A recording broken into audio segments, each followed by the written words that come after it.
বন্ধ চিনি কলে আটকা হাজারো শ্রমিক, চাষের ভাগ্য দ্রুত মিল চালুর দাবিতে সরব স্থানীয়রা।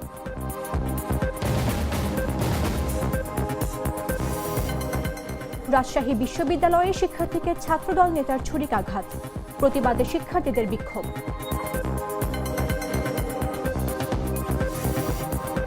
আমদানি হলে লোকসান, না হলে লাভ, খামারিদের স্বপ্নে কাটা ভারতীয় গরু।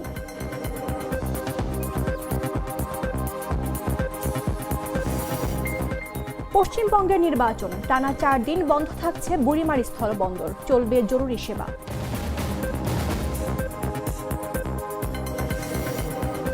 এবং মিরসরাই ঐতিহ্যবাহী বলি খেলার মহোৎসব, 50,000 দর্শকের উচ্ছ্বাস বিস্তীর্ণ মাঠে।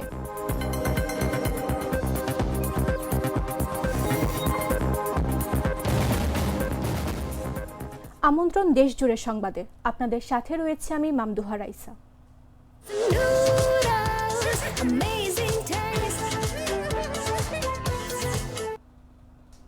6 বছর ধরে বন্ধ একটি চিনিকল, আর সেই সঙ্গে থমকে আছে হাজারো মানুষের জীবন।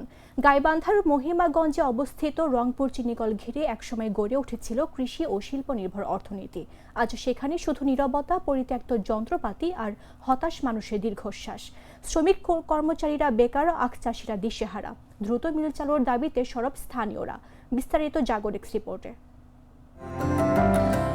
গাইবান্ধার মহিমাগঞ্জে অবস্থিত রংপুর চিনিকল, একসময় এই অঞ্চল জুড়ে কর্মচাঞ্চল্যে ভরপুর এই শিল্প প্রতিষ্ঠানটি এখন প্রায় পরিত্যক্ত। প্রায় 6 বছর ধরে বন্ধ থাকায় 35 একর কারখানা চত্বর জঙ্গলে পরিণত হয়েছে। খোলা আকাশের নিচে পড়ে থেকে নষ্ট হচ্ছে আখ পরিবহনের যানবাহন, আর ভেতরে কোটি কোটি টাকার যন্ত্রপাতিতে ধরেছে মরিচা। 1954 সালে প্রতিষ্ঠিত এই চিনিকলকে ঘিরেই গড়ে উঠেছিল 7 উপজেলার আখ চাষ ভিত্তিক অর্থনীতি। কিন্তু 2020 সালে লোকসান কমানোর অজুহাতে বন্ধ করে দেয়া হয় মিলটি। মিল বন্ধ হওয়ার পর প্রায় 30,000 শ্রমিক, কর্মচারী ও আখ চাষির জীবিকা হয়ে পড়েছে অনিশ্চিত। চাষি আমাদের এই সুগার মিলের সঙ্গে কমপক্ষে 10 লক্ষ লোক জড়িত, কিন্তু আজকে এই বিগত সময়ে ফ্যাসিস্ট সরকারের আমলে মিলটি বন্ধ হওয়াতে এই 10 লক্ষ লোকের মধ্যে যারা কমপক্ষে 300-400 লোক আমরা এই সুগার মিলে চাকরি করতেছিল, যারা তাদের ছেলে মেয়ে অনেকেই মারা গেছে, অনেকেই দিনে হয়তো খুব কষ্টে আছে। একসময় এই মিলের জন্যই হাজার হাজার একর জমিতে আখ চাষ হতো, এখন সেই জমি দখলের ঝুঁকিতে। স্থানীয়দের অভিযোগ, ভূমিদস্যুদের পাশাপাশি কিছু গোষ্ঠী জোরপূর্বক জমি দখল করে লিজ দিচ্ছে। চিনিকল বন্ধ থাকলেও সম্পদ রক্ষায় এখনো ব্যয় হচ্ছে লাখ লাখ টাকা, অথচ উৎপাদন বন্ধ থাকায় বাড়ছে লোকসানের বোঝা। আমার মতো বহু শ্রমিক, কর্মচারী চাকরিচ্যুত হয়, কর্মচ্যুত হয়, তখন থেকেই আমরা অনাহারে অর্ধাহারে আসি। বহু শ্রমিক, কর্মচারী না খেয়ে তারা মারা গেছে, কিছু অসুস্থতায় ভুগছে, এবং আমরা কোনো রকমে দাঁড়িয়ে আছি। শ্রমিকদের দাবি, মিল চালু হলে শুধু কর্মসংস্থানই বাড়বে না, পুনরুজ্জীবিত হবে পুরো এলাকার কৃষি অর্থনীতি। আমাদের গোবিন্দগঞ্জ উপজেলার মাননীয় সংসদ সদস্য সংসদে এই মিলটি পুনরায় চালু করার জন্য উনি আহ্বান করছেন, এবং সেই অবস্থায় এখন বর্তমান আমরা আশাবাদী যে এই মিলটি পুনরায় চালু হবে। স্থানীয় সংসদ সদস্যের পক্ষ থেকেও জাতীয় সংসদে মিল চালুর দাবি তোলা হয়েছে। এতে নতুন করে আশার আলো দেখছেন কৃষক ও শ্রমিকরা। তাদের প্রত্যাশা, শুধু প্রতিশ্রুতি নয়, দ্রুত কার্যকর পদক্ষেপে আবার চালু হবে রংপুর চিনিকল, ফিরবে জীবনের চাকা। নিউজ ডেস্ক, জাগো নিউজ। রাজশাহী বিশ্ববিদ্যালয়ে শিক্ষার্থীদের ওপর হামলার প্রতিবাদে বিক্ষোভ ও মানববন্ধন অনুষ্ঠিত হয়েছে। বুধবার বেলা 11টায় বিশ্ববিদ্যালয়ের সিনেট ভবন সংলগ্ন প্যারিস রোডে ইসলামের ইতিহাস ও সংস্কৃতি বিভাগের শিক্ষার্থীরা এ কর্মসূচি পালন করেন। এতে বিভাগের শতাধিক শিক্ষার্থী অংশ নেন এবং নিরাপদ ক্যাম্পাস নিশ্চিত করার দাবি জানান। শিক্ষার্থীরা অভিযোগ করেন, গত মঙ্গলবার রাত 11টার দিকে একই বিভাগের 2য় বর্ষের শিক্ষার্থী হাসান ও আজাহারুল ইসলামের ওপর অতর্কিত হামলা ও ছুরিকাঘাত করা হয়।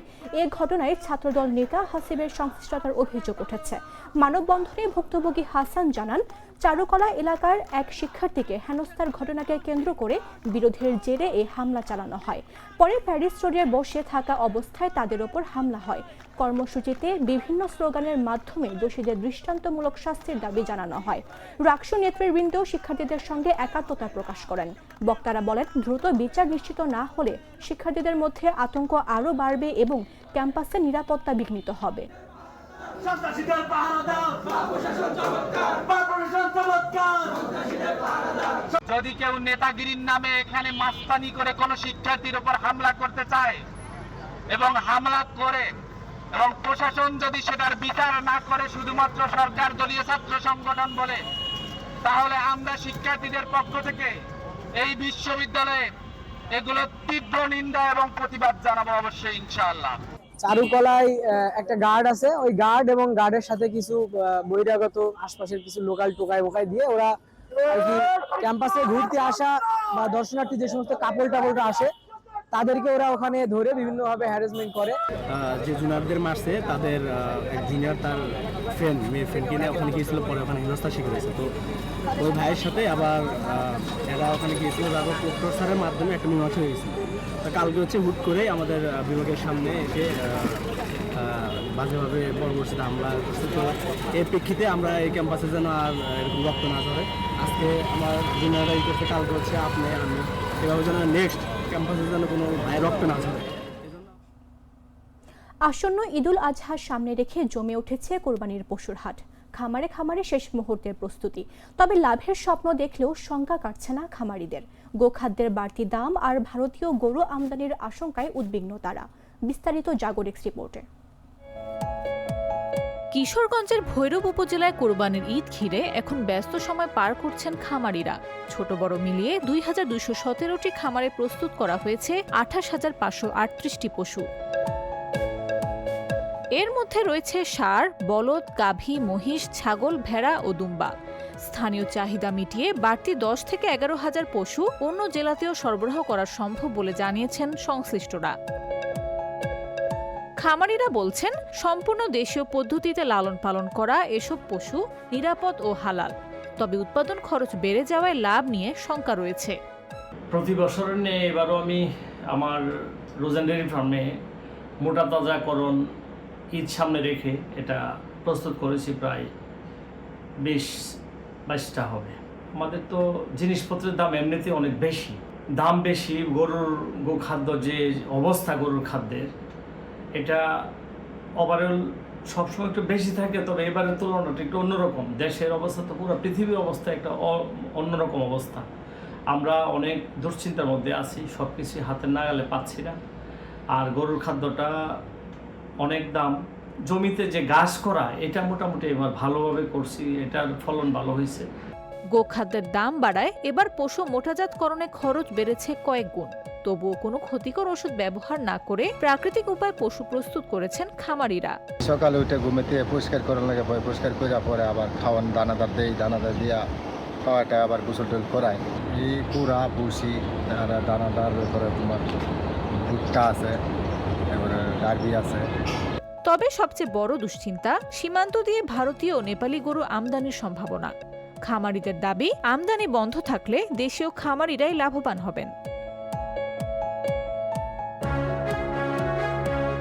উপজেলা প্রাণী সম্পদ দপ্তর বলছে, সারা বছর খামারিদের প্রশিক্ষণ, পরামর্শ ও চিকিৎসা সহায়তা দেয়া হয়েছে। নতুন করে প্রায় 300 উদ্যোক্তাও যুক্ত হয়েছেন এ খাতে। আসন্ন কুরবানি ঈদকে সামনে রেখে প্রায় 2217 জন খামারি আমাদের উপজেলায় গরু মোটাতাজাকরণ করতেছে। এই গরু মোটাতাজাকরণের ভিতরে প্রায় 14,000 রয়েছে গবাদি পশু, 10,000 রয়েছে, 11,000 রয়েছে ছাগল, কিছু সংখ্যক ভেড়া রয়েছে 3-4 হাজারের মতো, এবং প্রায় 750-এর মতো মহিষ রয়েছে। এগুলি সব আসন্ন কুরবানি ঈদকে উপলক্ষ করেই আমাদের খামারিরা লালন পালন করছে। এই খামারগুলিতে কোনো স্টেরয়েডের কোনো প্রাদুর্ভাব নাই এবং সম্পূর্ণ প্রাকৃতিকভাবেই এই খামারগুলিতে গবাদি পশু আমরা লালন পালন করছি। চাহিদার তুলনায় বেশি পশু প্রস্তুত থাকলেও বাজার নিয়ন্ত্রণ আর আমদানি নীতির ওপরই নির্ভর করছে খামারিদের লাভ লোকসান। নিউজ ডেস্ক, জাগো নিউজ। ভারতের পশ্চিমবঙ্গের 17তম বিধানসভা নির্বাচনের কারণে লালমনিরহাটের বুড়িমারি স্থলবন্দরে টানা 4 দিন আমদানি রপ্তানি কার্যক্রম বন্ধ থাকছে। তবে বাণিজ্যিক কার্যক্রম বন্ধ থাকলেও জরুরি চিকিৎসা সংক্রান্ত ভিসাধারী যাত্রী ও ভারতীয় নাগরিকদের জন্য সীমিত পরিসরে যাতায়াতের সুযোগ উন্মুক্ত রাখা হয়েছে। সংশ্লিষ্ট বন্দর সূত্রে জানা যায়, পশ্চিমবঙ্গের কোচবিহার জেলা নির্বাচনের কারণে ভারতের চ্যাংরাবান্ধা স্থলবন্দর মঙ্গলবার থেকে বৃহস্পতিবার পর্যন্ত 3 দিন বন্ধ থাকবে। এর সঙ্গে শুক্রবার বাংলাদেশের সাপ্তাহিক ছুটি যুক্ত হওয়ায় টানা 4 দিন বন্দরের বাণিজ্যিক কার্যক্রম পুরোপুরি স্থবির থাকছে। আগামী 25 এপ্রিল থেকে পুনরায় বন্দরের কার্যক্রম স্বাভাবিক হবে।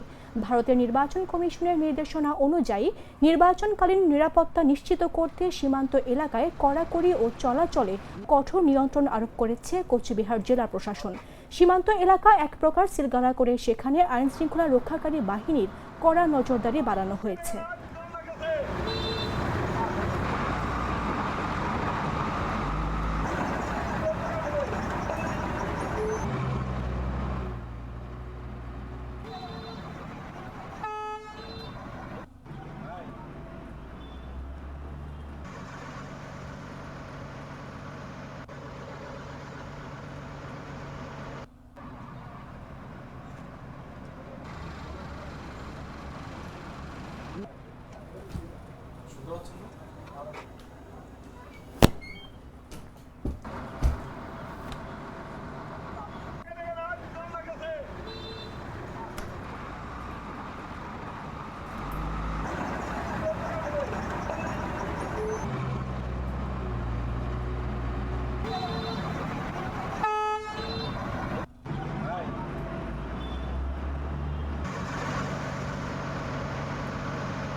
মিরসরাই সদর ইউনিয়নের তারাকাটিয়া এলাকার বিস্তীর্ণ মাঠে অনুষ্ঠিত হলো গ্রাম বাংলার ঐতিহ্যবাহী বলি খেলা।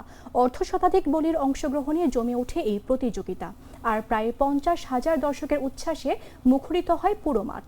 শক্তি আর কৌশলের লড়াইয়ে ছোট, মাঝারি ও বড় 3টি ক্যাটাগরিতে চলে এই খেলা। চট্টগ্রাম সহ বিভিন্ন জেলা থেকে আসা বলিরা অংশ নেন এই আয়োজনে। বিস্তারিত জাগো ডেস্ক রিপোর্টে।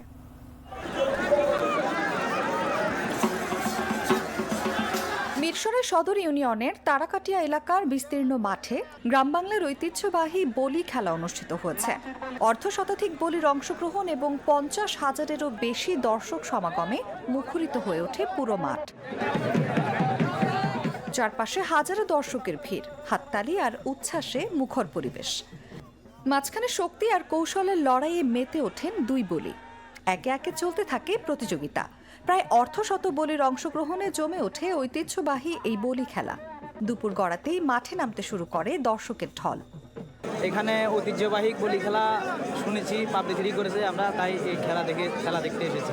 আয়োজন খুবই ভালো, মানুষজন অনেক সবাই মজা করতেছে, মজা নিতেছে, সবাই করতেছে। মিরসরাই ছাড়াও চট্টগ্রাম, কক্সবাজার, নোয়াখালী, লক্ষ্মীপুর, ফেনী সহ বিভিন্ন জেলা থেকে আসা বলিরা অংশ নেন এই প্রতিযোগিতায়। ছোট, মাঝারি ও বড় 3টি ক্যাটাগরিতে অনুষ্ঠিত হয় খেলা। বিজয়ীদের মাঝে ফ্রিজ, টিভি, ফ্যান, বাইসাইকেল সহ বিভিন্ন পুরস্কার তুলে দেন অতিথিরা। প্রতিযোগীরা জানান, বলি খেলা শুধু প্রতিযোগিতা নয়, এটি গ্রাম বাংলার একটি ঐতিহ্য যা ধরে রাখতে তারা নিয়মিত অংশ নেন। দীর্ঘদিন পর এমন আয়োজনে অংশ নিয়ে উচ্ছ্বাস প্রকাশ করেন অনেকেই। আয়োজকরা জানান, মিরসরাই সদর ইউনিয়নের সুফিয়া রোড বটতল যুব সমাজের উদ্যোগে এই আয়োজন করা হয়েছে। খেলায় বিজয়ীদের জন্য রাখা হয় fridge, TV, bicycle, ceiling fan সহ নানা আকর্ষণীয় পুরস্কার। এলাকাবাসীর উদ্যোগে বলি খেলা অনুষ্ঠিত হয়, কিন্তু বিগত 15-20 বছর কোনো অনুষ্ঠান হয় না বিভিন্ন কারণে। ওনার সাংস্কৃতিক মনা ছিল না, ওনারা ছিল অন্য মন মানসিকতা থাকার কারণে। এখন সাংস্কৃতিক মনার কারণে আমাদের পূর্বপুরুষদের ঐতিহ্য ধরে রাখার জন্য এখন থেকে এলাকাবাসীর উদ্যোগে প্রতি বছর আমাদের এখানে বলি খেলা এবং সাংস্কৃতিক কার্যক্রম হয়ে থাকবে এবং এটার কারণে মানুষের মধ্যে সম্প্রীতির ভাবটা বাড়ে। এবং গ্রাম বাংলার হারিয়ে যাওয়া ঐতিহ্যকে নতুন প্রজন্মের কাছে তুলে ধরতেই এই আয়োজন বলে জানিয়েছেন আয়োজকরা। পহেলা বৈশাখকে ঘিরে এমন আয়োজন ভবিষ্যতে অব্যাহত রাখার প্রত্যাশা তাদের। নিউজ ডেস্ক, জাগো নিউজ।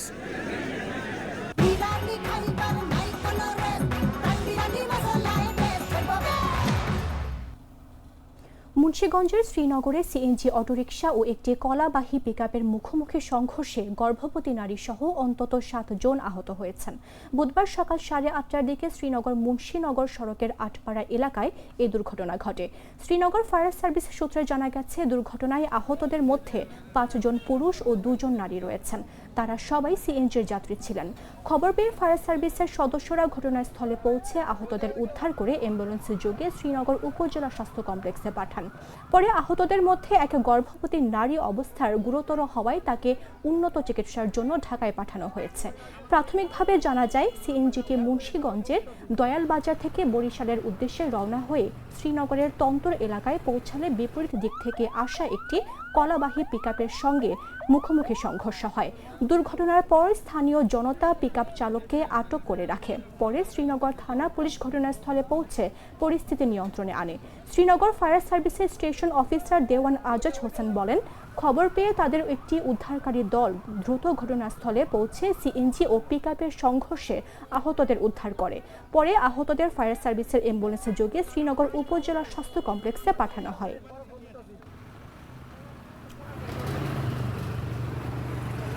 শ্রীনগর টু মুন্সিগঞ্জ রোডে আটপাড়া পল্লী বিদ্যুতের সামনে সিএনজি এবং পিকআপের মুখোমুখি সংঘর্ষে বেশ কয়েকজন আহত হয়। আহতদের উদ্ধার করে শ্রীনগর ফায়ার স্টেশনের সদস্যরা শ্রীনগর উপজেলার স্বাস্থ্য কমপ্লেক্সে প্রেরণ করে বর্তমানে যান চলাচল স্বাভাবিক আছে। সংবাদ শেষ করার পূর্বে শিরোনামগুলো জানিয়ে দিচ্ছে আরও একবার।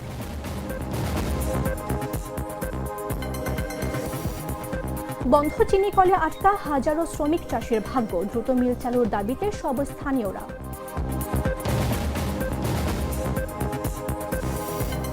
রাজশাহী বিশ্ববিদ্যালয়ে শিক্ষার্থীকে ছাত্রদল নেতার ছুরিকাঘাত, প্রতিবাদে শিক্ষার্থীদের বিক্ষোভ।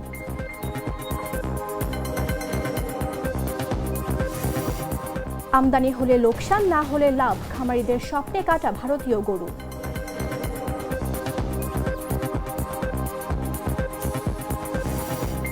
পশ্চিমবঙ্গের নির্বাচন, টানা 4 দিন বন্ধ থাকছে বুড়িমারি স্থলবন্দর, চলবে জরুরি সেবা।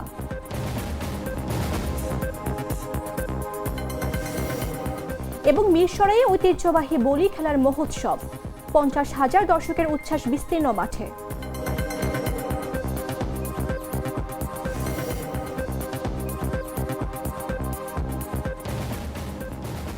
দর্শক, এই ছিল এখনকার মতো। প্রতি মুহূর্তে সর্বশেষ খবর জানতে ভিজিট করুন jagonews24.com। ফলো করুন আমাদের ভেরিফাইড ফেসবুক পেজ এবং সাবস্ক্রাইব করুন জাগো নিউজের ইউটিউব চ্যানেল। ধন্যবাদ সবাইকে।